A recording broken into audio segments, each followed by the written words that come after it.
Трети период. Той се характеризира с участието на българската държава във войната против хитлеристка Германия на страната на Атлантическата антихитлеристка коалиция. Българската армия оказва непосредствена помощ за освобождението на Югославия, Унгария и Австрия. И с това даде своя принос за завършването на Втората световна война с победа за Обединените народи.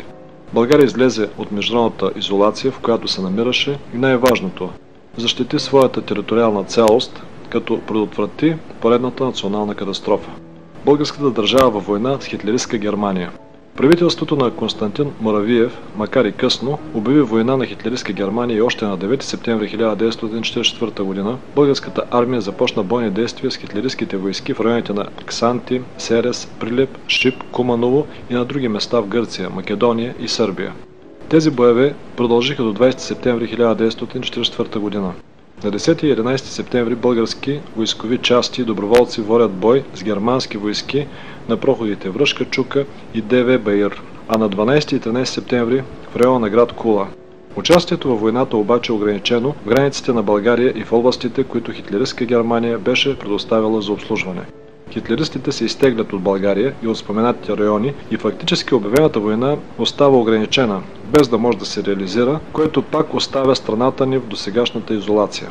Българска делегация в състава на Димитър Ганев, професор Димитър Михалчев, Кирил Станчев и Рачо Славков се среща с командването на Трети Украински фронт с предложение за прекратяване на състоянието на война с Съветския съюз. Тук е поставен и въпросът за участието ни във войната на страната на Атлантическата коалиция. Съветското правителство приема, но предупреждава, че те не са сами и проблемът ще се обсъди с коалиционните партньори.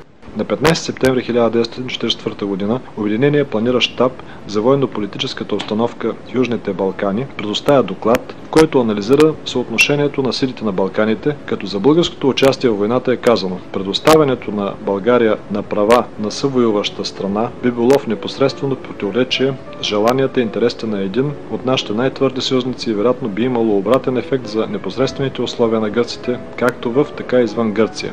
Нещо повече. Нашите дългосрочни стратегически интереси налагат да останем в приятелски отношения с гърците и на българите да не бъде дадена възможност или извинение за оставането им по бреговете на Егейско море. Югославяните, особено сърбите, също може да създадат трудности, ако българите бъдат приети за съвоюващи. В заключение се посочва: активното участие на България едва ли ще има особена стойност за ускоряване разгрома на Германия, но чувстваме, че отвърляйки руските намерения, не можем и да твърдим, че това участие е без стойност. Не са необходими руско-български операции на гръцка територия. В условията на примирието не трябва да се споменава за съвоюващата страна или за използването на български войски на страната на съюзниците. Ние, американците, би трябвало да участваме в съюзната контролна комисия и нашите представители не би трябвало да бъдат само наблюдатели, както в случая с Румъния. Югославия и Гърция имат претенции към България. Те търсят отговорност за действията на българските части и българската администрация на тяхна територия от 1941 до септември 1944 година. Искат репарации, в това число българска територия, и то значителна. Гърция иска почти целите Родопи. Претенции за финансови вземания от България появяват още Франция, Швейцария, Италия, Австрия, Холандия, Белгия, Швеция, САЩ, Чехословакия и Полша. По-късно Чехословакия и Полша се отказват. Франция иска 21 милиарда френски франка. Поредната национална катастрофа е на дневен ред. Състоянието на война между Съветския съюз и България е прекратено още на 9 септември 1944 г. Преговорите по българското предложение държавата участва в войната на страната на Атлантическата коалиция срещу хитлеристка Германия завършва с приемане или съгласие на съветското правителство, като българската армия бъде в оперативно подчинение на Трети Украински фронт. Започва и подготовка на армията за това. Позицията на съветското ръководство е положителна, но тя не е достатъчна. За да бъде призната България за съвоюваща, трябва да има съгласие на останалите съюзници в коалицията. Затова дипломатическата дейност продължава на различни нива. Новото правителство започва подготовка за участие във войната още на 9 септември 1944 г. Паралелно с тази подготовка, българската армия води бойни действия срещу хитлеристските войски главно в Македония и Сърбия. Много показателни са документите на немските войскови командири от това време. Георги Димитров заявява: ние трябва твърдо да знаем, че бъдещето на нашата страна ще зависи преди всичко от ония реален принос, който сега като народ и държава ще прибавим към общите военни усилия за час по-скорошното разгромяване на фашистска Германия, за час по-скорошното завършване на войната. На 16 септември 1944 г. Маршал Толбухин с писмо уведомява, че те приемат българската армия да участва в бойните действия съвместно с съветската армия, като подчертава необходимостта от оперативно подчинение на българските части на съветското командване. На 19 септември 1944 г. българското правителство упълномощава Петко Тодоров да влезе във връзка с Тито, за да се уточни съдействието на българската армия в Юнов. На 24 септември командването на БНА отправя писмен акт до Върховния щаб на Юнов, в който е изложен план за участие в освобождаването на Югославия. На 25 и 27 септември 1944 г. в Москва се провеждат разговори между Георги Димитров и Йосип Брос Тито. Стига се до следната договореност. Българските войскови части във Вардарска Македония да сражават съвместно с югославските части против хитлеристите. Те запазват своята самостоятелност и имат връзка с главното командване на българската армия. Българското правителство ще има своята военна мисия във Върховния щаб и специален военен представител при щаба на Югославската народно-освободителна войска във Вардарска Македония. Разоръжаването на българските части е прекратено след завземането на властта от правителството на Отечествения фронт. По предложение на Тито се договарят българска правителствена делегация да замине за Крайова, за да преговаря с Югославския национален комитет. Тези разговори са необходими за двете страни.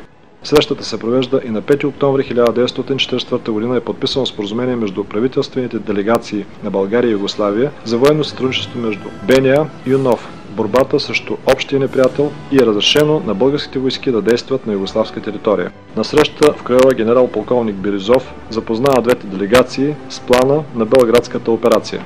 Тук в Крайова се постига съгласие и по военното сътрудничество между България и Югославия. Договорено е българската армия да е около 200 000 бойци и България да окаже стопанска помощ на Югославия.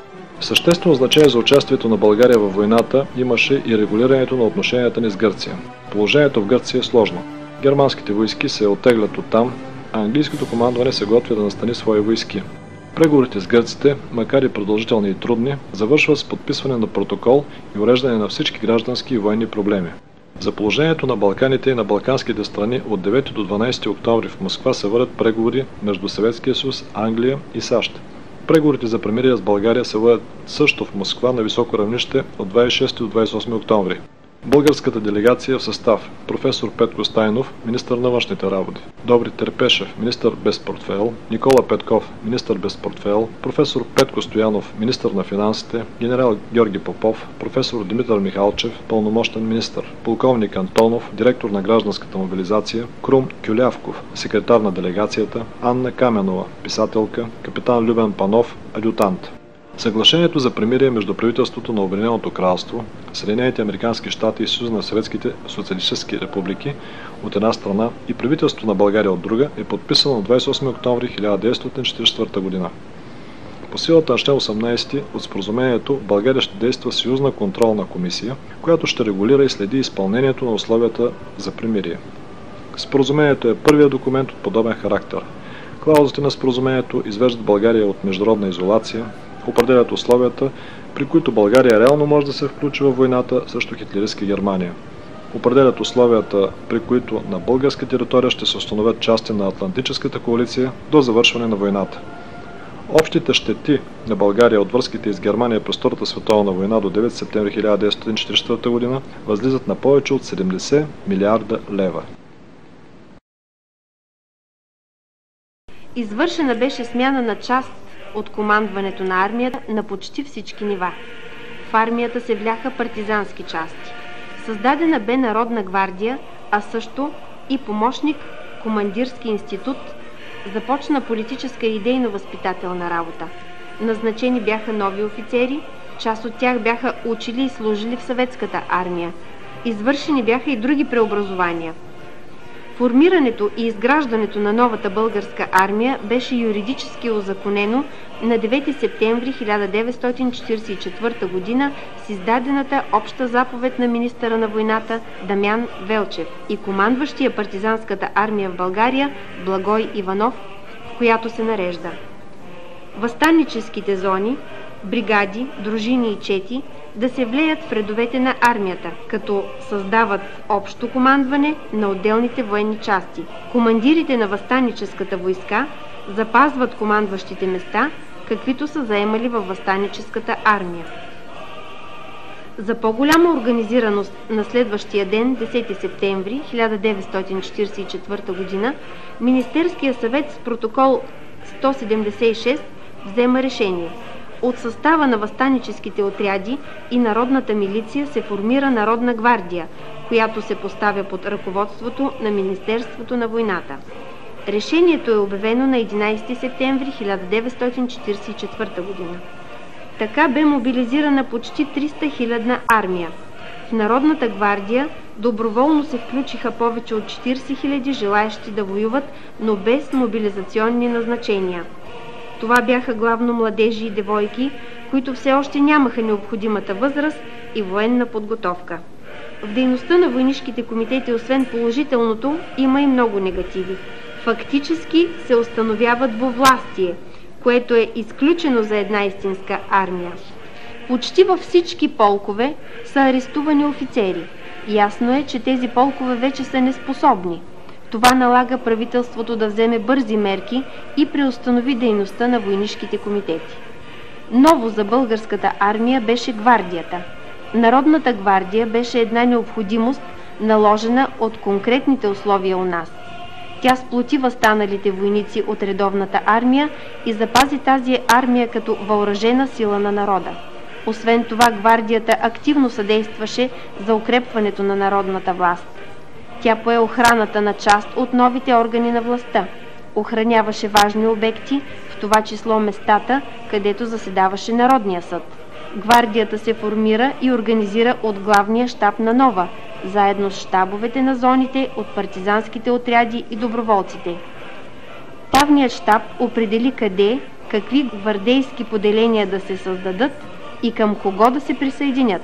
Уточни техния организационен състав, грижеше се за окомплектоването, обучението и възпитанието на гвардейците.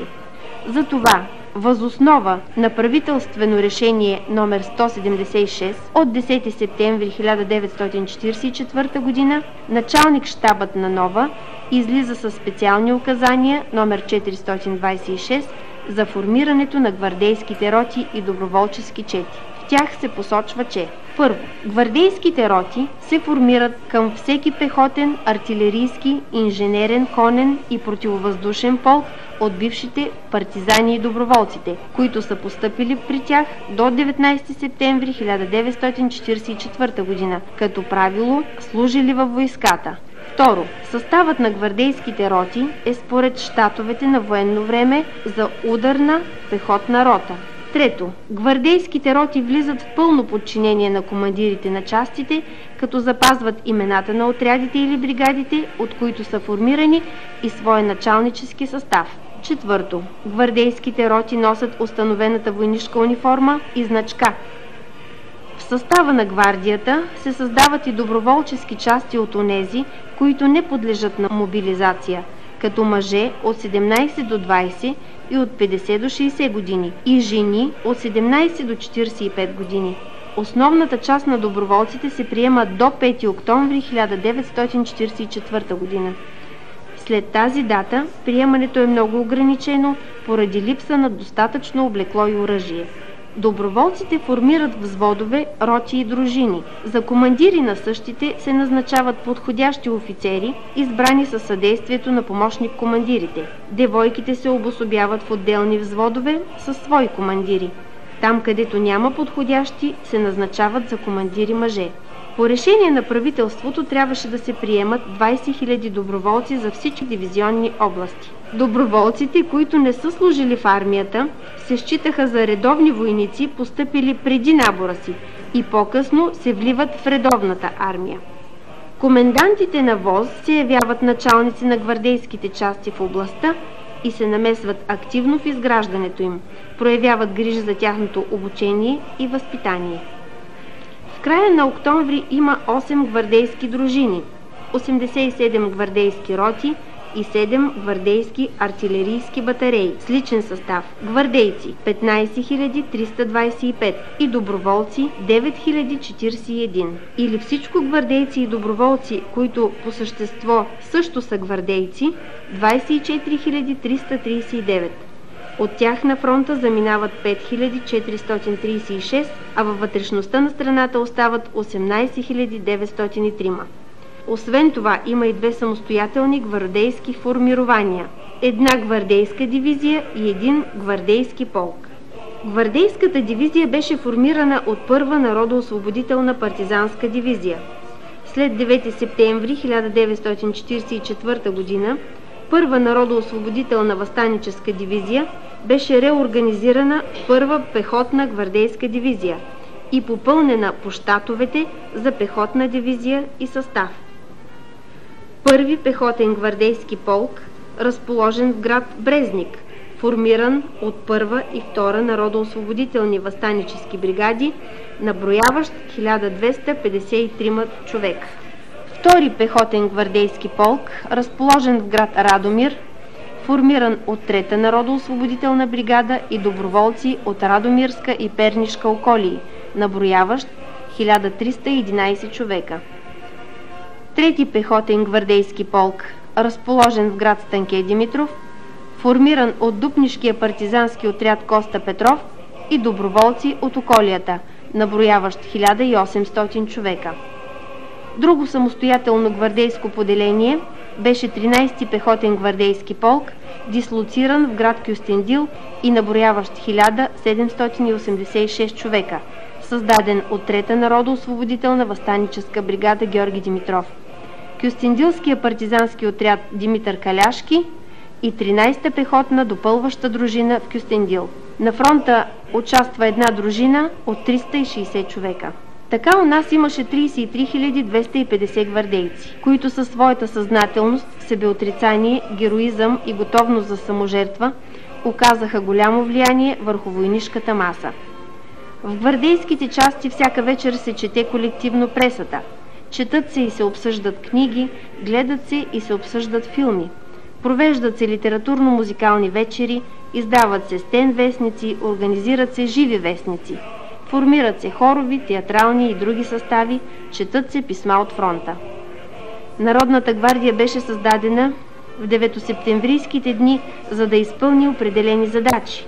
И когато обстановката се измени, народната власт укрепна. Укрепна народната армия, отпадна необходимостта от специална въоръжена сила, каквато беше гвардията. Правителството реши в края на първия период от войната по-възрастните гвардейци да бъдат освободени. А в края на войната бяха освободени всички запасни, включително и тези от набор 1922 година. Гвардейските полкове останаха с по една гвардейска дружина. Гвардейската дивизия се сля с Първа пехотна дивизия и се сформира Първа пехотна гвардейска дивизия. На българо-югославската граница бяха съсредоточени 3 български армии в състав 271 977 човека. Задачите им бяха: Втора армия да настъпва в направление Пирот-Ниш, Първа армия в направление Кюстендил-Скопие и Четвърта армия в направление Горна Джумая, Велес, Скопие, да унищожат противника и навлязат в долините на реките Морава и Вардар. Освен това, българската армия трябваше да разгроми резервите на противника, съсредоточени в Косово. В тези граници театърът на военните действия на българската армия имаше широчина 250-300 км, дълбочина 150-250 км и площ 55-60 хиляди квадратни километра, от които около 20 хиляди квадратни километра заема районът за съсредоточаване. Изпълнявайки поставените задачи, армията ни в продължение на 2 месеца, октомври и ноември, проведе на територията на Югославия 4 успешни настъпателни операции – Нишката, Косовската, Страцино-Кумановската и Брегалнишко-Струмската, и нанесе на противника значителни човешки и материални загуби. Много свидни жертви даде и нашата армия. През този първи период на войната са убити 5692 войници и офицери, 12501 са ранени. В края на месец ноември 1944 г. След изпълнение на поставените задачи, българското правителство изрази готовност да участва и по-нататък във войната до пълния разгром на хитлеристка Германия. След проведените преговори бе решено за по-нататъчно участие на България във войната да се формира една армия. През декември бе формирана първа българска армия в състав около 130 000 души. Армията имаше 6 съединения, дивизии и армейски части. За командващ армията бе назначен генерал-лейтенант Владимир Стойчев, за помощник командир полковник Щерьо Атанасов, а за началник щаба полковник Георги Николов, а от януари 1945 г. полковник Петър Хаджииванов. След съсредоточаване на армията в района западно от Белград, тя преминава в подчинение на командващия Трети Украински фронт и получава необходимата помощ по решение на Военния съвет като съставна част на съветската армия. За целта е издадено секретно постановление номер 05 на Военния съвет на Трети Украински фронт за отпускане на материална помощ на първа българска армия. Участие на българската държава във Втората световна война на страната на антихитлеристката коалиция. Първи период. През първия период театърът на военните действия на нашата армия включва централната част на Западна и Югозападна България и част от територията на Южна Сърбия, Поморавието и Косово и Вардарска Македония. Северната граница минава по Западна Стара планина от връх Ком до Белоградчишкия проход и на юг. Южната граница е по планините Беласица и Кожух планина. В дълбочина стига до Нишава и Вардар, а пълната граница минава по Искърското дефиле и Ихтиманска Средна гора, западните склонове на Рила, Пирин и Боздак. По тези граници в направлението София-Пирот-Ниш се съсредоточават 6 дивизии и 2 бригади. На направлението Кюстендил-Куманово-Скопие 2 дивизии. На направлението Горна Джумая, Благоевград, Велес, 1 дивизия и 1 бригада. На направлението Серес-Солун и по Беломорския бряг от Кавала до Деде-Агач 3 дивизии. Като резерв в района на София се комплектова 1 дивизия. От 5 октомври 1944 г. е доуточнена общата задача на българската армия, т.е. да настъпи в Южна Сърбия и във Вардарска Македония, да навлезе в долините на реките Морава и Вардар, без да овладява Ниш и Скопие. По-късно да настъпи в направление Косовска Митровица, Дяково, Призрен, Прищина.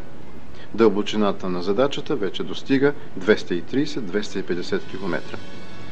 Главната задача на българската армия е да разгроми първоешалонните сили на хитлеристската групировка Сърбия и част от силите на групите армии Е, оттеглящи се от Гърция, и да овладее линията Ниш-Враня, Скопия-Велес. Към 1 октомври 1944 г. общата численост на армията достигна 454 653 души и 104 104 коня. Освен това, в частите постъпват над 20 000 гвардейци и доброволци, с което общата численост на армията достига 474 000 души. Черноморският ни флот имаше 4 торпедоносни кораба, 7 торпедни лодки, 2 стражеви и 2 заградителни кораба и 2 заградителни лодки. Дунавската флотилия имаше 2 патрулни и 11 миночистачни кораба и 1 миночистачен полудивизион. През месец септември 1944 г. съветската армия започва непосредствена подготовка за настъпление към Будапеща и Белград. Трети Украински фронт към 20 септември започна подготовка за Белградската операция. Вечерта на 27 септември предните отряди на 57-ма съветска армия, 68-ми стрелкови корпус, след като са изминали за няколко дни 500 км марш, достигат българо-югославската граница. 57-ма армия имаше задача да настъпи от движение в югославска територия, без да чака развръщането на всички сили. От първа армейска група на Югославската народно-освободителна войска участват 6 дивизии. Штурмуването на Белград започва на 14 октомври 1944 г. До 19 октомври съпротивата на противника е преодоляна и Белград освободен. На 20 октомври 3-ти Украински фронт изпълнява възложената му задача. Бойните действия продължават на запад и на север.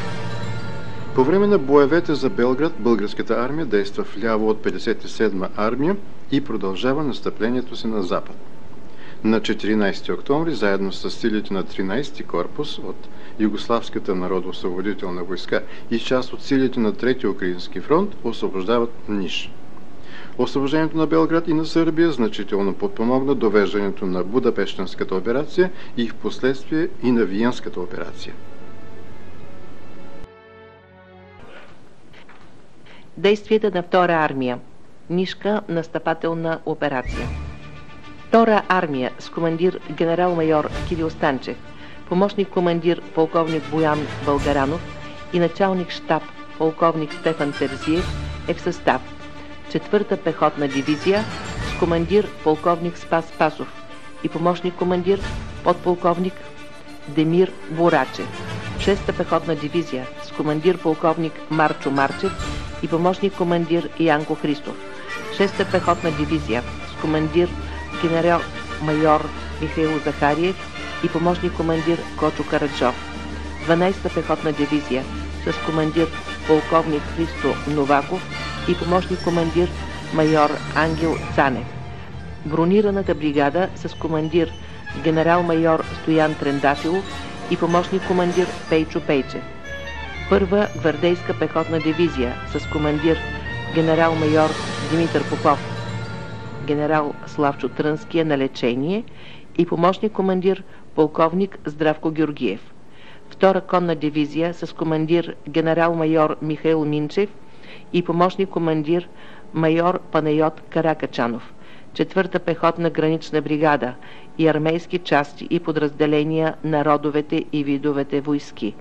Общо армията имаше 51 пехотни дружини, 3 моторизирани дружини, 3 бронирани дружини, 16 ескадрона, 3 тежкокартечни дружини, 75 инженерно-штурмови и понтономостови дружини, 248 артилерийски оръдия, 392 81 мм минохвъргачки, 263 бронеизтребителни оръдия, 114 зенитни оръдия, 123 танкове, 19 щурмови оръдия. Към 1 октомври 1944 година личният състав на армията достига 79 079 души. Армията се поддържа от 2 авиодивизии на 17-та въздушна армия на Съветската армия и 1 ято, 15 самолета, българска въздушна ескадра. Задачата на армията е да настъпи в полоса южно от Видинския отряд до линията Брезник, Сурдулица в направление на Станянци, Овърлик и Мезграя, Ниш, да унищожи противника и овладее района на Ниш. С това да прекъсне пътя за оттегляне на хитлеристските части от Гърция и Македония. Широчината на полосата за настъпление е около 90 км, а дълбочината 60 км. Отдясно настъпват войските на 57-ма армия и на 4-ти гвардейски механизиран корпус от 3-ти Украински фронт. Отляво настъпва Първа армия. В полосата за настъпление на армията действат силите на 13-ти корпус на Югославската народно-освободителна войска. В полосата срещу Втора армия действа 7-ма СС планинска дивизия Принц Ойген, усилена с сборен пехотен полк, 4 сборни пехотни батальона, танкова рота, артилерийски дивизион Кун и 117-ти противотанков дивизион. Армията започна настъпление на 8 октомври 1944 година в 7 часа. Щабът на Втора армия е разположен в град Пирот. Вечерта на 14 октомври 1944 година частите на 6-та пехотна дивизия в ожесточен бой принудиха противника да започне изтегляне от град Ниш. В същото време в града влизат части на 22-я югославска дивизия. Съвместно с българската армия воюват и части от силите на съветския първи гвардейски укрепен район. На 16 октомври в 7 часа войските на армията започват преследване на отстъпващия противник. В нишката настъпателна операция в продължение на 10 дни, воювайки в планинско-гориста местност при тежки атмосферни условия, Втора армия разгроми голяма част от отбраняващия се противник. Навлезе на дълбочина 100-120 км, овладя долината на река Морава и прекъсна пътя за оттегляне на хитлеристските части. Така беше осигурен левия фланг на основната групировка на Трети украински фронт. Армията освободи 7 града и 540 села. Разгромена беше и елитната 7-ма СС дивизия Принц Ойген. Противникът загуби 5200 убити и ранени офицери и войници, а 3850 бяха заловени и пленени. Загубите на нашата армия са 1665 убити, ранени и изчезнали офицери и войници. Благодарността на сръбското население беше голяма. В нишката настъпателна операция за пръв път действат съвместно части на съветската армия, на българската армия и на Югославската народно-освободителна войска. Действията на Първа армия. Страцинско-Кумановската настъпателна операция. Първа армия с командващ генерал-майор Владимир Стойчев, помощник командир полковник Щерьо Атанасов и началник щаб полковник Георги Дичовски е в състав. Първа пехотна дивизия с командир генерал-майор Тодор Тошев и помощник командир подполковник Стефан Халачев. Втора пехотна дивизия с командир генерал-майор Никола Генчев и помощник командир полковник Делчо Симов и армейски части. В състава на дивизиите има значителен брой гвардейски подразделения. Общо към 2 октомври Първа армия имаше 20 пехотни дружини, 1 ескадрон, 3 тежко-картечни дружини, 4 инженерно-щурмови дружини, 84 бронеизтребители, 18 зенитни, 16 щурмови и 152 минохвъргачки. Личният състав на армията възлиза на 76 318 души. Задачата на Първа армия да настъпи в полоса с разграничителни линии от дясно изключен Брезник, село Видра, изключено Сурдулица и отляво изключено село Кадин мост, Невестино, връх Царев връх, Кратово, Скопие, да унищожи противника и да овладее района на Скопие. С това да прегради долината на река Вардар и прекъсне пътищата за оттегляне на хитлеристите на север. Отдясно настъпва Втора армия, а отляво Четвърта армия в направление на Царево село, Кочени, Щип, Велес. В полосата на армията действа 46-та дивизия и Кумановската дивизия на Югославската народно-освободителна войска. Срещу армията се организират за отбрана 21-ви пехотен полк и няколко моторизирани охранителни батальона. На Стражин е разположен 22-и пехотен полк, на Страцин 41-и пехотен полк и други батальони и отряди. Към Скопие е планинска дивизия Скендербек с 7 батальона и 1 артилерийски полк. В Скопие се намират 920 опълченски батальон и 243 и 303 зенитен дивизион. Това са немски войски.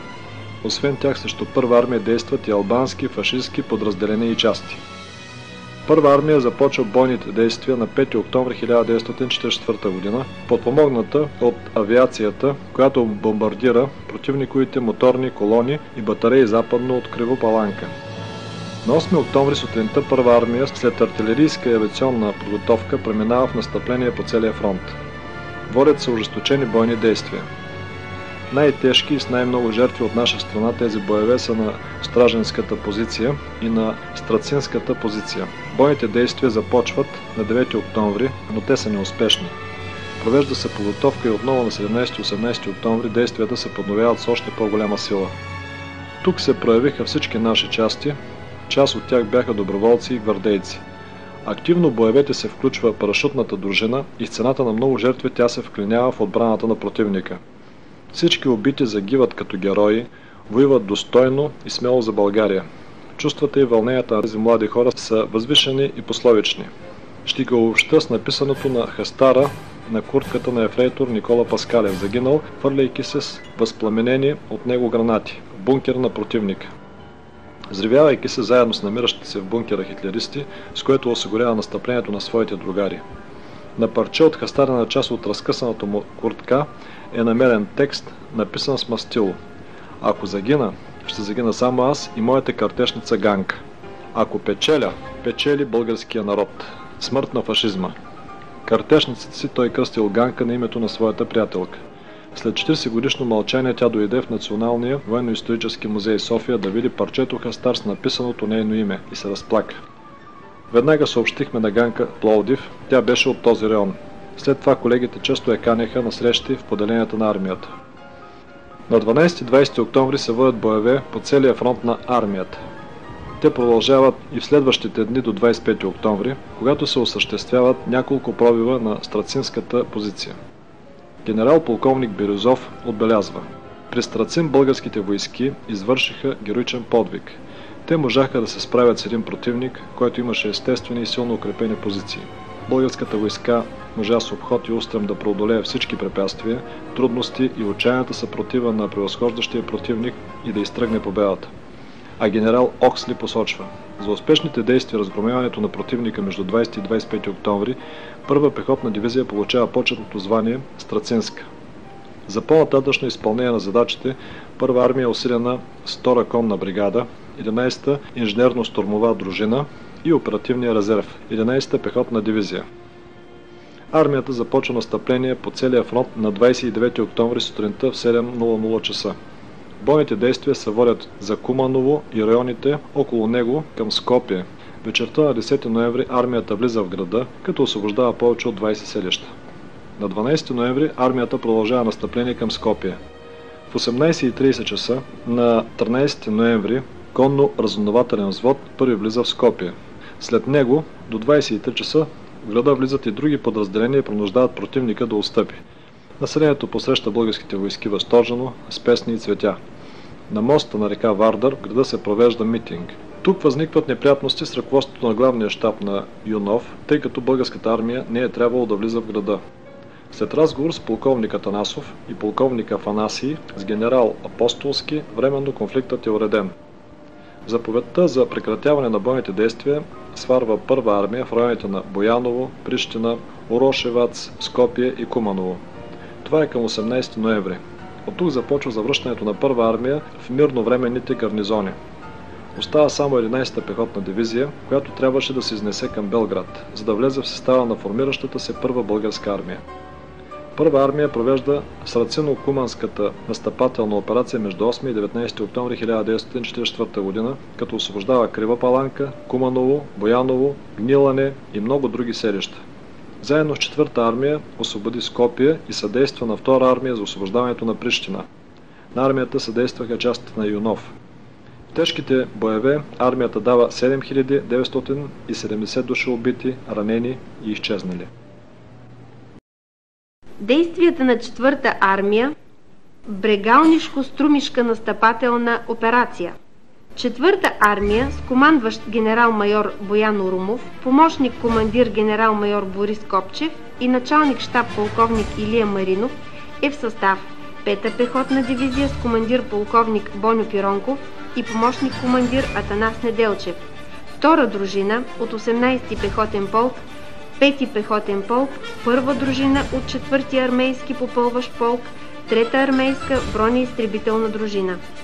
На 4-та армия съдействаха съединенията на Брегалнишко-Струмишкия корпус на Югославската народоосвободителна войска. Към 15 октомври 1944 г. армията разполага с 11 пехотни дружини. Една тежкокартечна дружина, 9 артилерийски отделения, 7 инженерни дружини, 111 оръдия и гаубици, 90 минохвъргачки, 54 бронеизтребителни и 18 противовъздушни зенитни оръдия. Личният състав на армията по това време наброява 20 930 души, а към 23 октомври достига над 42 000 души. Задачата на 4-та армия е да настъпи в направление Царево село, Щип, Велес, да влезе в долината на река Вардар и да установи връзка с 15-та пехотна дивизия, която води бой в тила на противника. Отдясно настъпва първа армия, а отляво втори корпус с щаб в Драма. В полосата на армията се отбраняват 11-та въздушно-полева дивизия, малко по-късно тя е сменена с 22-та пехотна дивизия, 122-ри танков разузнавателен батальон и подразделения от 65-ти пехотен полк, всички от германската армия. Широчината на полосата за настъпление е 60 км, а дълбочината на задачата 90 км. Бойни действия се водят частично от 8 до 13 октомври. Настъплението на армията започва през нощта на 15 октомври и до 22 октомври успява да пробие 4-те позиции на противника, но не успява да изпълни задачите си, въпреки че прониква на около 40 км в противниковата отбрана. Бойните действия продължават до 13 ноември. В 18:30 часа подразделения на 5-ти пехотен полк влизат в Скопие, посрещнати с радост от местното население. На 13 ноември късно вечерта беше наредено на армията от 14 до 22 ноември да се изтегли към Горна Джумая и Дупница и да се завърне в мирновременните си гарнизони. 37 дни 4-та армия води непрекъснати ожесточени бойни действия в планинско-гориста местност, на широк фронт, при лоши атмосферни условия и изпълни поставената й задача – да достигне долината на река Вардар и да прекъсне пътищата за оттегляне на немските войски на север. Тя успешно осигури левия фланг на Българската народна армия и на Трети украински фронт. Това беше левият фланг и на общо настъпващия фронт от Балтика до Балканите. Четвърта армия заедно с първа армия забавиха изтеглянето на хитлеристските части от Егея, с което допринасят за разгромяването на немско-фашистските войски на Балканите и за успешно провеждане на Белградската операция. Успешното изпълнение на задачите, поставени на първа, втора и четвърта армия, пресече основните пътища за оттегляне на хитлеристските войски от Гърция към Централна Европа. Това налага хитлеристското командване да потърси и осигури нов маршрут от Скопие към Прищина, Кралево, Сараево. Главното командване на Българската народна армия решава втора армия да проведе нова настъпателна операция с цел да бъде прекъснат и този маршрут и във взаимодействие с първа и четвърта армия да притисне хитлеристите към албанските планини. Противникът взема мерки да осигури маршрута, дори мобилизира албански групи, които заедно с немско-фашистски подразделения да окажат съпротива на българските войски. Операцията е наречена Косовска настъпателна операция. Във втора армия са 4-та, 6-та, 9-та и 12-та пехотна дивизия, бронираната бригада, 6-ти полк от 4-та пехотна гранична бригада, 4-ти конен полк и армейските части и подразделения. Общо силите на армията са 42 пехотни, танкови и гранични дружини, тежко-картечни 2, инженерно-штурмови 6, ескабициони 10, артилерийски оръдия 316, минохвъргачки 303, бронеизтребителни оръдия 170, зенитни оръдия 106, танкове 63, штурмови оръдия 22. Личният състав достига 77 871 души. Армията настъпва в две направления. Едното Ниш, Прокопле, Курштумлия с 4-та, 6-та и 9-та пехотна дивизия и бронираната бригада с 4-ти конен полк и другото направление Лесковац, Лебане с 12-та пехотна дивизия с 6-ти полк от 4-та пехотна гранична бригада. Предвидено е действията на армията да се поддържат от 189-та штурмова и 288-та изтребителна съветска авиодивизия. От съединенията на Югославската народно-освободителна войска в полосата на армията действат 24-та дивизия и 4-та Косовска метохийска бригада. На 25 октомври, след 30-минутна артилерийска и авиационна подготовка, втора армия преминава в настъпление по целия фронт.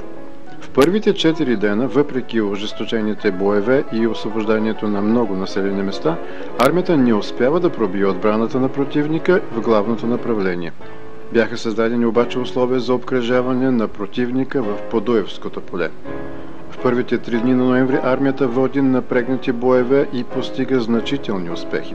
От 4 до 6 октомври е сразена съпротивата на противника, който загуби Подуево. Предстоеше овладяването на Косово поле и развитието на настъплението към Рашка и Нови пазар. Противникът се беше укрепил силно. Капаоник и Козница планина бяха превърнати в укрепена преграда пред Косово поле, която затваряше всички подстъпи към Прищина и Митровица. Планинските масиви са високи 1000-1500 метра и противникът използваше това много добре. Съединенията и поделенията на армията водят бой с различна степен на успех. На отделни места се организират и отбранителни позиции и отбранителни бойни действия. В периода 8-15 септември, въпреки усилията, войските на Втора армия като цяло не можеха да изпълнят поставените им задачи. Причините са обективни и субективни. Голямо активизиране на противника, лоши атмосферни условия, недостатъчна организация на боя и така нататък. Равновесието на силите наложи намесата на главното командване на Трети Украински фронт. Интересно е, че съотношението на силите е трикратно превъзходство в наша полза, а положителни успехи няма. Предвидено е активизиране на действията и на Първа армия, която до 17 ноември трябва да достигне шосето Прищина-Щимле. Командващият Втора армия решава до 6 часа на 16 ноември да се прегрупира и в 9 часа да атакува в заповяданата й посока, като до вечерта на 18 ноември овладее Митровица, Вучитран, Прищина и прегради направленията, водещи от запад към Косово поле. Извършена е реорганизация и са поставени конкретни задачи на съединенията на армията. Настъплението започва по определен план на 16 ноември. На 19 ноември в 1 часа през нощта войските на 12-та пехотна дивизия влизат в град Прищина. В 4-дневните боеве войските на Втора армия пробиват отбраната на хитлеристите северно от Прищина и го освобождават и създават условия за по-бързо преследване на противника. Такава беше задачата на армията. С освобождаването на Прищина, Вучитран и Митровица, Втора армия овладява основния оперативен обект и по същество операцията завърши. Прекъснато е изтеглянето на хитлеристските войски и в това направление през Косово поле. Предстоеше развитието на успеха на северозапад и овладяването на районите на Рашка и Нови пазар. И тази задача беше изпълнена успешно. Втори период. Българското правителство трябваше да определи своите по-нататъчни действия. То отново влезе в преговори с съветското правителство и на 17 ноември 1944 година получи съгласие да продължи участието си в войната заедно с Трети Украински фронт и цялата антихитлеристка коалиция до пълната победа над хитлеристка Германия. На 24 ноември същата година в прокламация към българския народ правителството обяви своето решение и готовност нашата страна да продължи бойните действия до края на войната. На 18 и 19 ноември са уточнени всички проблеми, свързани с този акт между командващия Трети Украински фронт и представители на главното командване на българската армия. Министерският съвет приема специално постановление, в което се уточнява създаване на отделна българска армия в състав 6 дивизии, тяхното сформиране, комплектуване и съсредоточаването западно от Белград. Особено важно е решението българската армия да воюва по-нататък в оперативно подчинение на командващия Трети Украински фронт. Съветското ръководство прие това предложение. Съединенията на новосформираната първа българска армия се намираха на различни места в страната, с различна окомплектованост и готовност. Огромна работа бе извършена от щабовете за действителна подготовка за участие във войната, за предвиждане и съсредоточаване на армията около Белград, което по заповед трябваше да стане окончателно до 22 декември, а част от нея да има готовност за настъпление не по-късно от 16 декември. Щабът на първа българска армия пристигна в Белград на 5 декември, а на 6 декември се установява в селището Стара Пазова, недалеч от Белград, и веднага започва работа.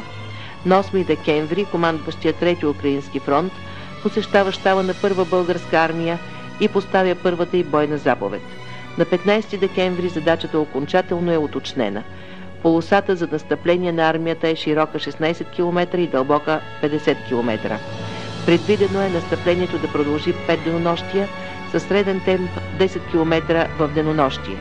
Армията е усилена с един дивизион гвардейски минохвъргачки «Качуши» и с изтребителен противотанков артилерийски полк. Вдясно действа 12-ти югославски корпус, а вляво – 1-ви югославски корпус. Задачата на армията е да разгроми противника и на 26 декември да излезе на линията Осиек, село Широко поле, Джаково. Съгласно заповедта, в първи ешелон настъпват 3-та и 8-та пехотна дивизия, а във втори 11-та пехотна дивизия. 3-та пехотна дивизия с усиленията да овладее района на Бършадин, като обходи опорните пунктове на противника в село Сотин и Вуковар. 8-та пехотна дивизия с усиленията си да овладее района на Винковци. 11-та пехотна дивизия до 20 декември да се изнесе в района на село Шит, село Кузмин, село Ердевик, с готовност да бъде въведена в сражение. Поради недостатъчния опит на командирите и щабовете и ограниченото време за организиране на бойните действия, операцията не е напълно подготвена и осигурена и успехите са незначителни. На 29 декември командващият армията отправя молба до командващия фронта настъпателните действия временно да се спрат с цел да се осигури време за подготовка. Още същия ден получава разпореждане от фронта да се премине към твърда отбрана на достигнатата линия. Сремската операция е първата, която армията организира и води далеч от родината в оперативно подчинение на 3-ти Украински фронт и в взаимодействие с части на Юна. На мястото на бойните действия сръбската държава е изградила богат съвременен възпоменателен мемориал Сремски фронт, където на отделна стена са изписани трите имена на 630 български войници, закинали в бойните действия срещу хитлеристите на този фронт. Хитлеристската армия има все още значителни сили. Будапещенската групировка е подготвена за упорита отбрана. На фронта от река Дунав до езерото Балатон са съсредоточени 13 танкови дивизии, 2 моторизирани дивизии и 1 моторизирана бригада. Освен това 5-6 съединения в групата армии Е, южно от река Сава, се изтеглят на север към Балатон. Тази противникова групировка трябваше да се преодолее и да се овладее Будапеща. За целта 3-ти Украински фронт извършва прегрупиране на своите сили. На 30 декември 1944 година командващият фронта уточнява задачата на първа българска армия. Тя трябва да премине в Южна Унгария и да заеме за отбрана района западно и югозападно от град Пейч, на фронта село Йот Вьошкони, село Хересне, левия бряг на река Драва, от Барч до устието и на Дунава, да прегради здраво направленията село Харонфа, Сигетвар, Витровица, Барч, село Масловина, село Вайсло и село Дони Михоляц, Харкан и да не допусне пробив в тила на главната групировка на фронта. Това е изключително трудна задача. Налагаше се войските 2 пъти да преминат през широкия и дълбок Дунав. Мостовете са разрушени от противника, част от реката е замръзнала. Преминаването става на 2 участъка. Южен с преправите Петроварадин, Нови Сад, Илок, Бачка, Паланка и западен с 3 преправи Бездан, Батина, Мохач и Бая. В южния участък реката е широка около 400-450 метра и дълбока повече от 10 метра и скорост на течението около 4 метра в секунда. В западния участък широчината на реката е около 350-400 метра. След първото преминаване на реката при Бачка, Паланка и Нови Сад, войските изминават пеша 100-150 км до Бездан, Батина, Мохач и Бая, където отново преминават реката и продължават на запад за да заемат определените им райони. И това става в първите дни на месец януари 1945 година. Прегрупирането на армията в Южна Унгария се извършва по два маршрута. Единият е от Нови Сад Сигетвар с дължина 300 км, другият от Бачка Паланка до Шиклош и село Тотоифаллу с дължина 280 км. Преминаването на река Дунав започва на 31 декември 1944 г. при Илук и Петроварадин и завършва на 14 януари 1945 г. За второто преминаване на реката е построен и понтонен мост. Българската армия за пръв път преодолява такава водна преграда и подготовката е много трудна. Въпреки неприятностите и сложните метеорологични условия, въпреки липсата на опит, с подкрепата на съветските войски, задачата е изпълнена успешно. След това в продължение на 15-20 дни българските войски при тежки зимни условия се придвижват на запад по откритата унгарска равнинна местност и достигат определените им райони. Тук 11-та пехотна дивизия на 12 януари сменя частите на 36-та югославска дивизия, а 12-та пехотна дивизия сменя части от 36-та и 51-ва югославска дивизия. 8-ма пехотна дивизия сменя на 20 януари 1945 г. частите на 74-та съветска стрелкова дивизия. В същото време 10-та пехотна дивизия сменя 236-та съветска стрелкова дивизия. Така към 19-21 януари първа българска армия има в първия ешелон 4 пехотни дивизии – 10-та, 8-ма, 11-та и 12-та, а във втория ешелон 3-та и 16-та. Централният ежедневник Сабът-Шак, Свобода, излизащ в Пеща, поздравява българската армия.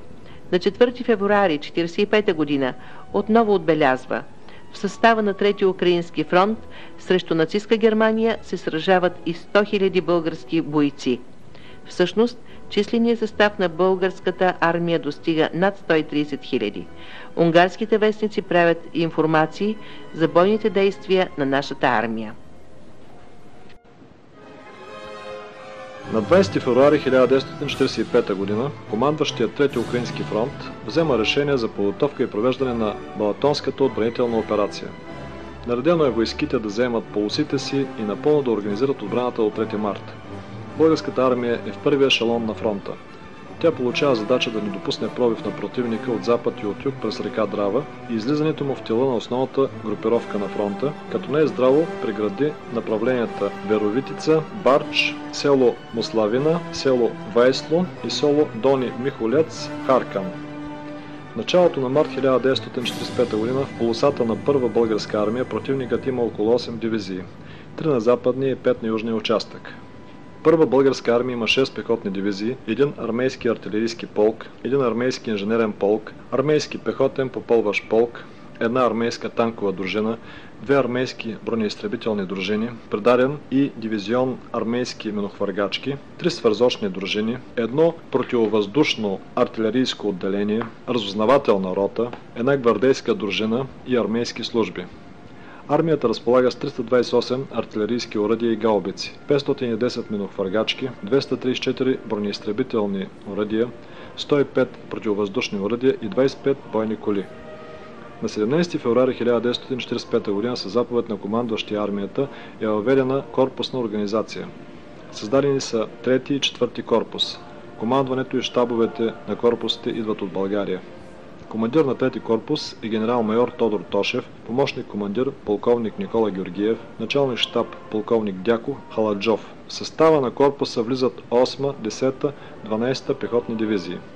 Командир на 4-ти корпус е генерал-майор Стоян Трендафилов, помощник командир Димитър Гилин и началник на щаба полковник Димитър Братанов. В състава на корпуса влизат 3-та и 11-та пехотна дивизия. 16-та пехотна дивизия е резерв на армията. Целта на операцията е във взаимодействие с съветските войски от дясно и с югославските войски от ляво да се нанесе поражение на настъпващия противник и да не се допусне пробив на отбраната. При евентуално вклиняване на противника в полосата за отбрана, той да бъде разгромен и да се създадат условия за преминаване в решително настъпление. Оперативното построение е в един ешелон с резерв 16-та пехотна дивизия. Определени са задачите на корпусите и дивизиите. За поддръжка на бойните действия на 57-ма съветска армия и 1-ва българска армия командването на 3-ти украински фронт определя 3 авиационни дивизии. За подготовка за заграждението отпуска 10 000 противопехотни и 44 000 противотанкови мини и средства за разрушаване. Щабът на 1-ва българска армия се установява в град Сигетвар. Осигурена е всестранна подготовка на Дравската отбранителна операция. Бойните действия на Драва започват през нощта на 5 срещу 6 март 1945 година. В 1 часа и 20 минути на 6 март противникът форсира река Драва. Настъплението на немците е в 3 направления. Най-мащабното е в района на 3-та дружина от 11-ти пехотен полк и 3-та пехотна дивизия и в района на 3-та дружина от 41-ти пехотен полк на 11-та пехотна дивизия. Хитлеристите успяват да се закрепят на северния бряг на река Драва. Тук именно пламва ожесточен бой, но противникът успява да се придвижи на север в тила на първоешелонните дружини, които са принудени да отстъпят. Дивизиите организират контратаки. Контратака организира и 4-ти корпус. Към 9 часа в определени направления настъплението на хитлеристите е спряно. Към 13:30 часа настъплението на противника е подновено и на отделни места нашите войници отстъпват. В критичния момент командирът на 3-та дивизионна инженерно-щурмова дружина повежда бойците в контратака. Започва ръкопашен бой, при който хитлеристите отстъпват или попадат в плен. Това е първата героична проява още в първия ден на Дравската епопея. Вечерта на 6 март командирът на корпуса генерал-майор Стоян Трендафилов награждава с ордени за храброст живите герои. През нощта през река Драва хитлеристите прехвърлят нови сили и на 7 март подновяват настъплението си. Ожесточени боеве се водят в село Драва Соболч. През целия ден се водят боеве, в които активно и успешно участва 57-ма съветска армия. На 8 март сутринта хитлеристите започват ожесточени атаки, отразени от българските и съветски войни. 9 март е в затишие. На 10-11 март боевете са подновени от противника. Те се водят и на 12 и на 13 март. Боевете на Драва завършват на 19 март. Съвместните боеве на войните от 57-ма съветска армия и 1-ва българска армия окончателно се проваля планът на хитлеристското командване за пробив в направление на Канижа, Капошвар. Всички войни от нашата и съветската армия проявяват чудеса от храброст. Прославят се със своите героични действия, особено 31-и пехотен полк, 44-ти пехотен полк, 11-ти пехотен полк, 24-ти пехотен полк и други. Огромна е помощта на 57-ма съветска армия, на 133-ти стрелкови полк. Неоценима е помощта на съветските катюши. На 19 март 1945 г. след 14-дневни непрекъснати боеве е ликвидиран плацдармът на хитлеристите на левия бряг на река Драва. Целостта на отбраната е възстановена, а към обяд на 22 март съветските, българските и югославските войски ликвидират и последното огнище на немско-фашистските войски на груповата армия Е на северния бряг на река Драва. За приноса за разгрома на противника, 3-та дивизия получава званието 3-та пехотна Балкано-Дравска дивизия. Разгромени са 104-та и 297-ма дивизия и са нанесени загуби на 13-та СС Планинска и на 16-та СС моторизирана дивизия на противника. Противника губи 4397 убити офицери и войници. Загубите на 1-ва българска армия са 1418 убити. В хода на бойните действия тук на Драва за пръв път са създадени обединени групи от български и съветски съединения под едно оперативно ръководство за решаване на определени задачи. Това са групата на българската 12-та пехотна дивизия и съединенията на 64-ти стрелкови корпус под командването на генерал Викторов на западния участък и групата на 4-ти корпус и 133-ти стрелкови корпус под командването на генерал-майор Благодатов. Дравската отбранителна операция е един от върховете на българската бойна слава през време на Втората световна война. Регентите на България, телеграма до командващия генерал Стойчев във връзка с Дравската победа пишат: героичните усилия на бойците от поверената ви армия ще бъдат надлежно оценени от всички и ще осигурят по-щастливи бъднини на скъпата ни родина. Командващия 3-ти украински фронт маршал Толбухин поздравява 1-ва българска армия за героизма и себеотрицанието на 19 март със следната заповед: във връзка с успешното унищожаване на предмостието в района на Михоляц, радвам се, че мога да изкажа на вас, на генералите, офицерите и войниците, участници в тези боеве, благодарност. Особено отличавам добрите действия на целия личен състав на 16-та пехотна дивизия под ръководството на командира на дивизията полковник Ганев. Отличавам също така безукорното действие на артилерията. Дълбоко вярвам, че този боен опит ще бъде добро основание за по-нататъчните победи над омразния фашизъм. Още в хода на Балатонската отбранителна операция, когато се водят драските боеве, Върховното главно командване на Съветската армия започва организирана и целенасочена подготовка на Виенската настъпателна операция. На Трети украински фронт се поставят нови допълнителни задачи, в това число на левия фланг на фронта, където воюва Първа българска армия и 57-ма съветска армия. Тяхната задача е в взаимодействие с войските на 26-та и 27-ма съветска армия, които излизат в района западно от Балатонското езеро, да разгромят втора танкова армия на Хитлер в района на Канижа. Това е спомагателен удар на фронта. С новата задача се започва подготовката на Мурската настъпателна операция. На 26 март 1945 г. с оперативна директива командващият фронта уточнява окончателно задачата на Първа българска армия в тази операция, както следва. Първа българска армия с 417-ти изтребителен противотанков артилерийски полк и един дивизион от 35-ти полк гвардейски минохвъргачки «Катюши» да извърши пробив в отбраната на противника на фронт не повече от 5 км в участъка Киш-Байом на Корпат. В взаимодействие с 57-ма армия да разгроми Нак-Ганишката групировка на противника и не по-късно от 5-6 ден да овладее района южно и югозападно от Нак-Ганижа. Едновременно с това армията трябва да удържа фронта от северния бряг на река Драва и да има готовност за настъпление на 28 март 1945 г. Главният удар армията нанася с 10-та, 12-та и 16-та пехотни дивизии.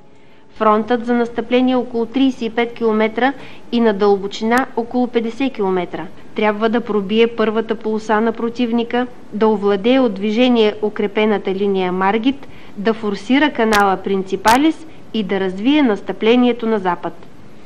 Хитлеристите в края на март успешно създават условия за водене на кръгова отбрана на дълбочина около 100 км. Нашия щаб няма достатъчна информация за укрепената линия Маргит и за линията Ястребци. Планът на Мурската операция е с условно наименование Балкан. Предвижда се оперативното построение на армията в два ешелона. В първия ешелон две ударни групировки.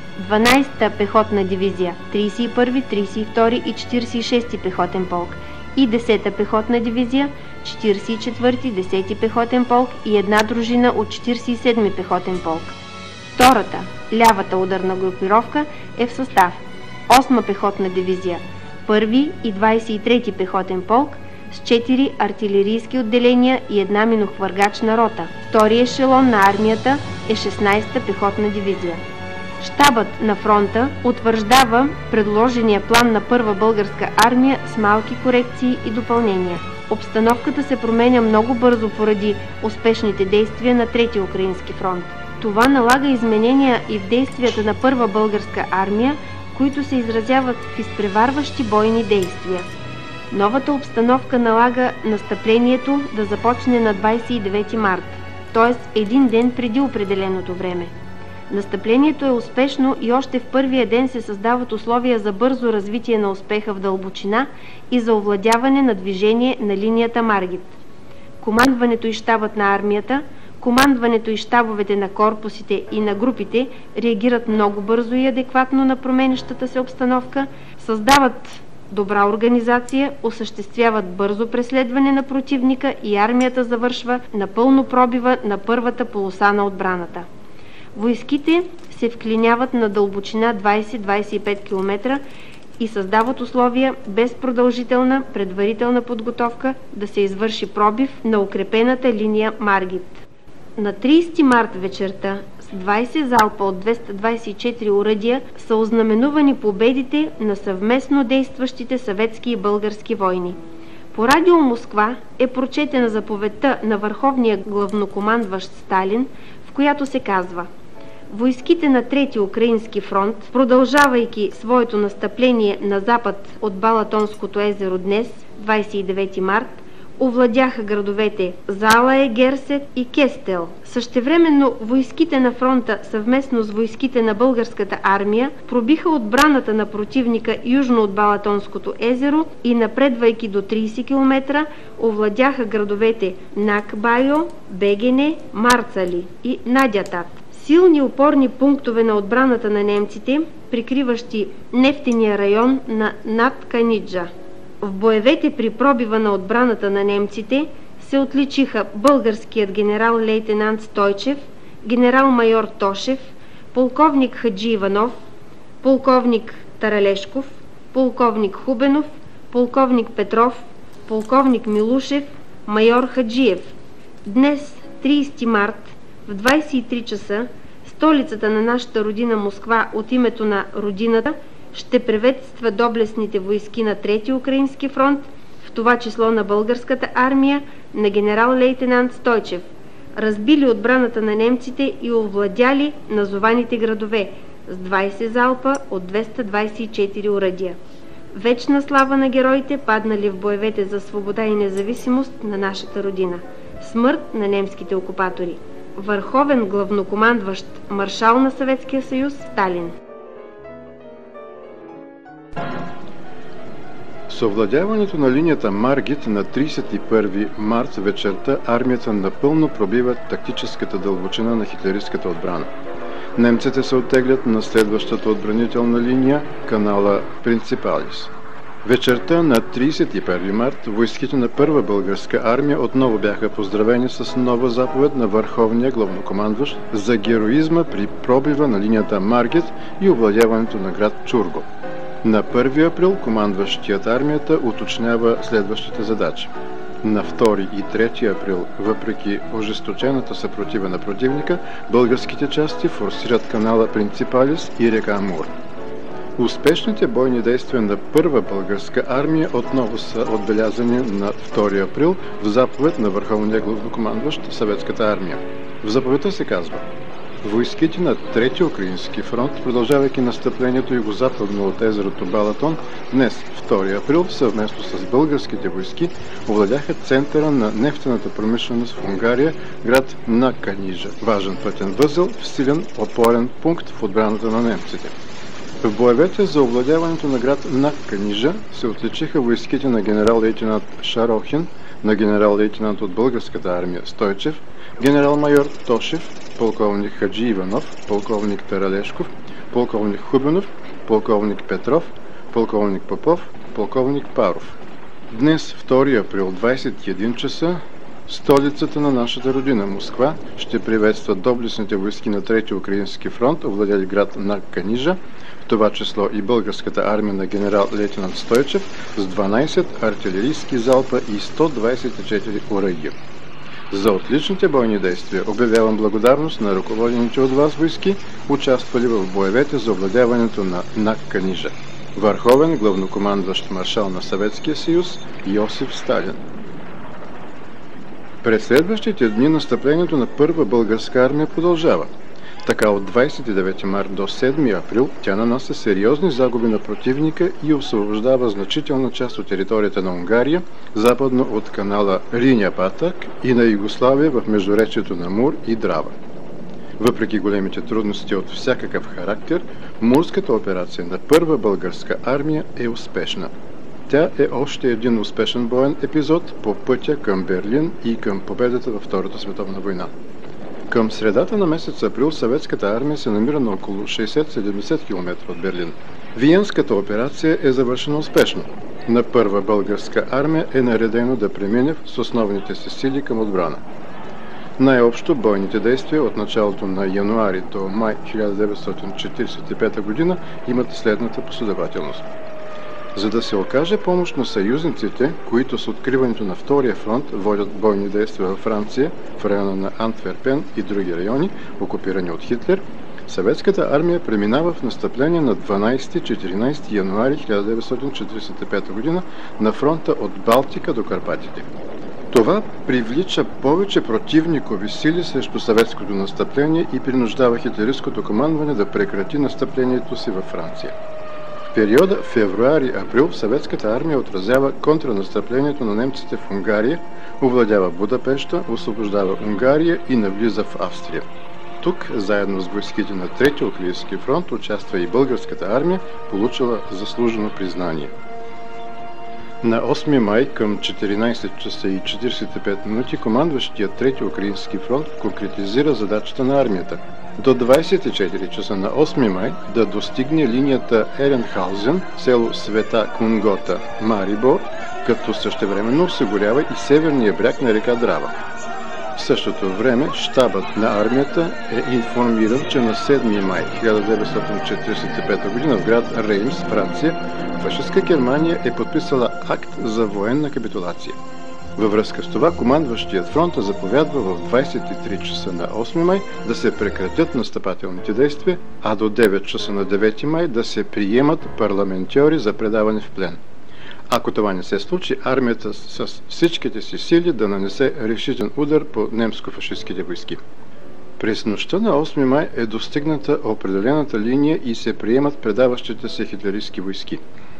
На 9 май 1945 г. на първа българска армия е наредено в следващите дни, 10 и 11 май, да продължи преследването на противника на запад и в същото време здраво да осигурява левия фланг на фронта, като не допусне прехвърлянето на противотанкови сили, оттеглящи се от Югославия през река Драва. На 10 май да завземе град Клагенфурт с една от дивизиите и Фьолкермаркт. На 11 май частите на 12-та пехотна дивизия достигат 4 км източно от Фьолкермаркт в Австрия. Това е най-западната точка, достигната от нашите войски във Втората световна война. В тези дни значителен брой отстъпващи унгарски, усташки, хитлеристки части бяха пленени, част от тях сами се предават на българската армия. Темпът на придвижване е висок – 50-55 км в денонощие, и още на 11 май българската армия се среща с съюзническите сили от английската армия, дори се смесват българските и британските части. Това налага няколко срещи между командването за уточняване на разграничителните линии. 12-та пехотна дивизия е навлязла навътре в австрийска територия, определена да се заеме от англичаните. Командирът на нашата дивизия не иска да отстъпи.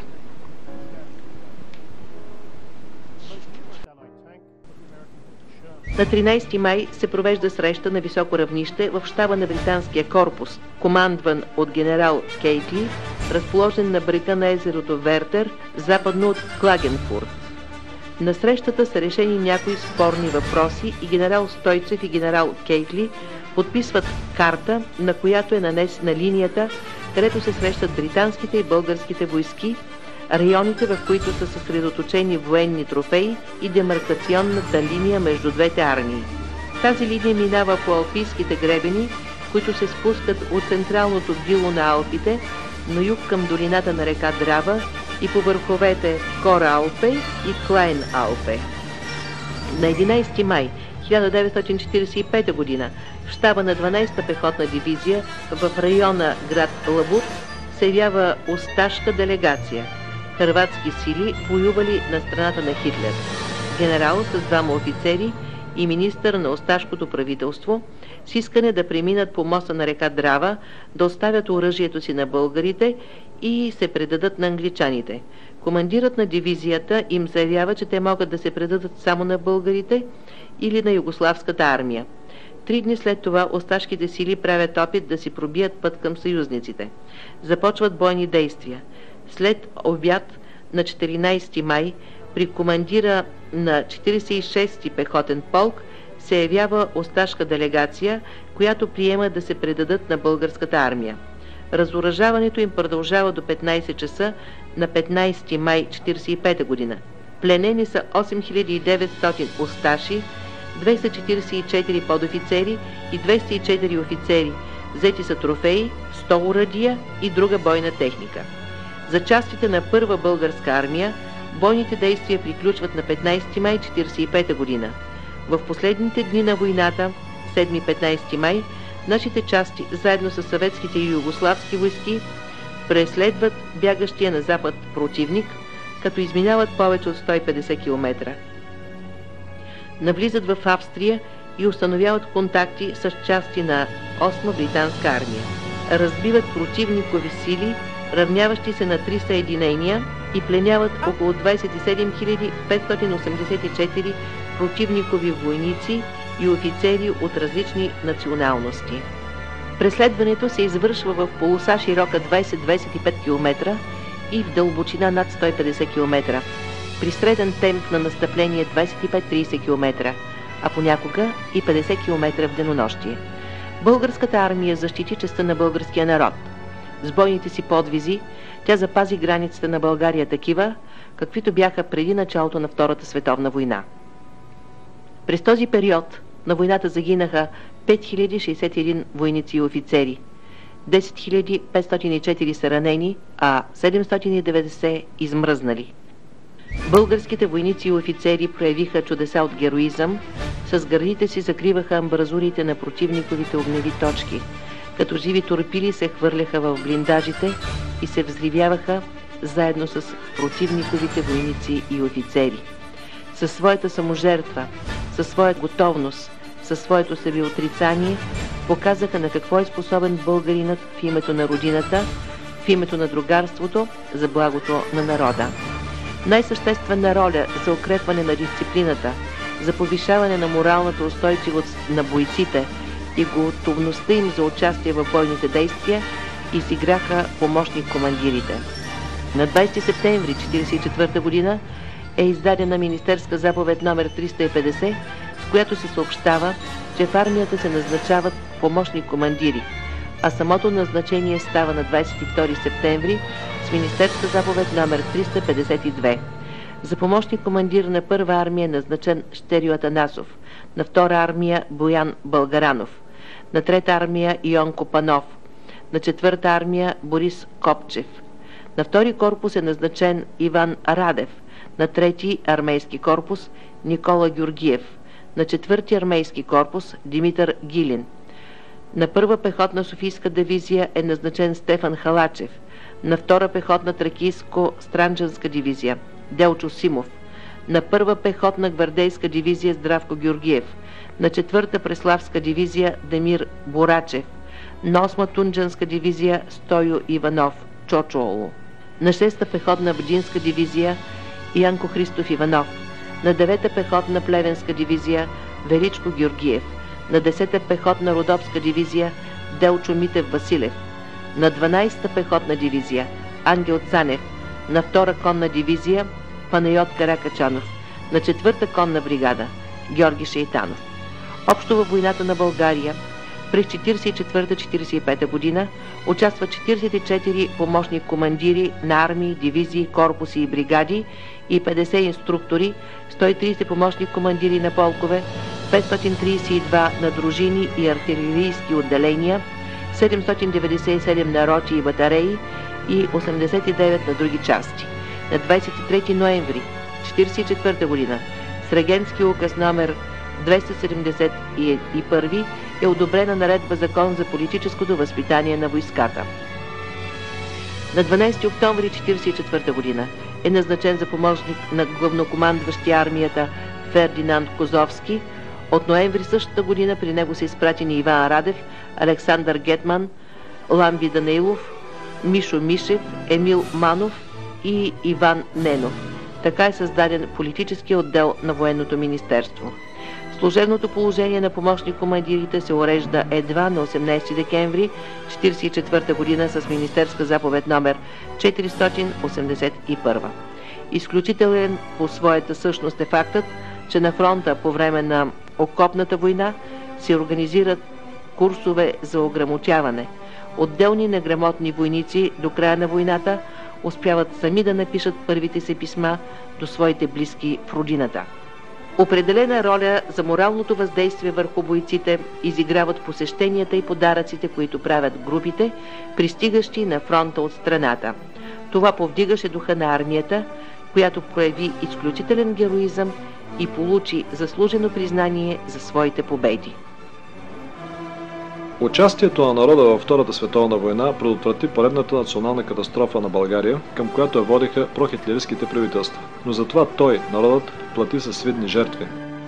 Всички убити, ранени и измръзнали през двата периода на войната 1944-1945 година са: убити 776 офицери, 546 подофицери, 9431 войници, всичко 10 753.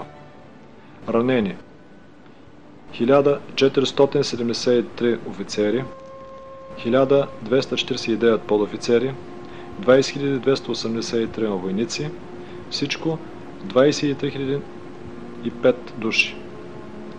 Измръзнали 24 офицери, 31 подофицери, 735 войници, всичко 790. Всичко 2273 офицери, 1826 подофицери, 30 449 войници, всичко 34 548 души. За периода 1941-1945 година в двете форми на участие във Втората световна война на страната на Атлантическата антифашистска коалиция българският народ даде следните жертви. Убити: партизани 9140, ятаци и помагачи 20 700, евреи загинали в национални концлагери 11 363, при бомбардировките 1713, на фронта 1944-1945 година 10 753, всичко 53 699 души. Изгорени къщи и други постройки 2139, концлагеристи и затворници 31 250. Общо по време на войната са убити над 53 000 български граждани, без да се броят загиналите българи, участвали в съпротивата на други народи. В Прага има българско военно гробище. На територията на Унгария те са няколко. Най-голямото е в град Харкан с над 1700 гроба. В Словакия има няколко паметника на загинали българи. Паметника има и в Полша. Няколко са българските мемориални паметници в Югославия. В гробниците край Ниш са положени кости на 2025 български офицери и войници. В град Срем над 630 човека. Във Вуковар, Хърватска, се пазят кости на 1027 загинали български воини. Много български граждани воюват в редовете на съветската армия, на английската и американската армия, в френската, белгийската, италианската, полската, югославската, гръцката съпротива и на други места. Тази кървава страница от историята на българския народ оставя дълбоки следи по цялата наша земя. Това не бива никога да се забравя. Освен жертвите за мащабността на българската антихитлеристка и антифашистка съпротива по времето на Втората световна война, свидетелства и броят на политическите затворници. На 2 ноември 1944 г. началникът на военно-съдебната служба генерал-майор Лилков информира министър-председателя: "Известявам ви, че дейността на военно-полевите съдилища по Закона за защита на държавата е: присъдени смъртни присъди 405, отсъствени смъртни присъди 1185, изпълнени смъртни присъди 199, осъдени на доживотен строг тъмничен затвор 7324, съдени и оправдани 2832, подсъдими, за които законът предвижда смъртно наказание 12461, освободени от затворите на 9 септември 1944 г. 15930, от концлагерите 5740, от военно-трудовите концлагери и поправителните роти 10800, общо 32 470 човека. 15 000 са били интернирани по селата от 1 януари 1942 г. до 4 септември 1944 г. За 2 години и 8 месеца са били привлечени по подозрение и улики в конспирации 64 345 души. Колко човешки съдби! Това е българския принос. Приносът на българския славянски народ в борбата на човечеството против хитлерофашизма. Това е нашия принос за общата победа във Втората световна война. На 13 юни 1945 г. в местността Баница, край Белград, е организиран парад на представителни части на Първа българска армия и на югославски части. Парадът е приет от маршал Йосип Тито, който награждава 343 български генерали, офицери, подофицери и войници с различни югославски ордени и медали. В речта си той казва: „Честитя ордените, с които българските офицери и войници са наградени за тяхното геройство. Това е едно признание на югославските народи към усилията на братския български народ." Най-главната определяща оценка беше дадена от Парижката мирна конференция, която завърши с приемането на мирния договор, подписан на 10 февруари 1947 г., според който България взема активно участие във войната против Германия и запази своята територия в границите, в които се намираше на 1 януари 1941 година.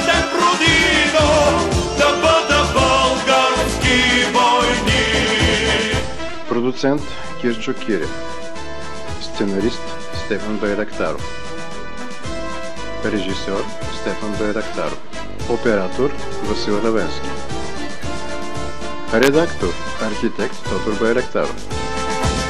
Благослови ме ти с хляб и вино, благослови ме до последен миг, за твоето щастие. Консултанти. Доцент полковник Марин Калонкин. Капитан първи ранг Марин Петков. Текста четоха Калина Монева, Атанас Капралов, Светла Билярска и Васил Равенски. Филмът е изготвен по книгата на Марин Калонкин, издадена през 2010 година. За твоето щастие, за теб, родино, да бъдат български войни. Филмът е съвместна продукция на Областния съвет на Съюза на ветераните от войните на България в Хасково, както и на кабелна телевизия Близо, Димитровград.